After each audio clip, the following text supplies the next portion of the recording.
Magandang araw mga kakusina. Kapag kayo nakabili tayo ng coal sa Marikina, magdamag natin pinabayaan sa labas upang dumumi. Hinugasan natin ng mabuti kanina, pilamas ng asin. At hinugasan ulit. Ngayon, nagpakulo tayo ng tubig na may luya. Papukulan natin.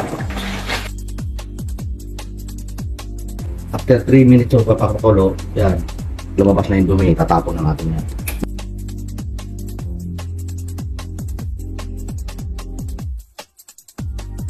Ayun natin mga sili para tumakadyo ang hang.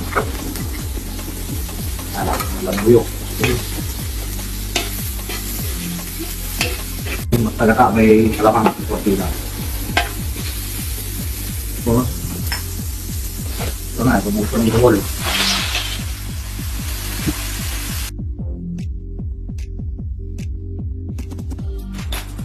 Ten minutes. Titibrahan ko yung konti kasi matabang. Patis. Tapos ilalagay ko na yung una ko ilalagay yung cancer na stem. Check natin kung luto na stem. Malambot na. Sunod na natin yung mga dahon. Tapos kakamgata.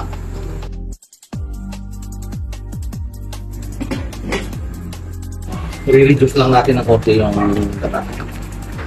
Tinataang kuhol is ready.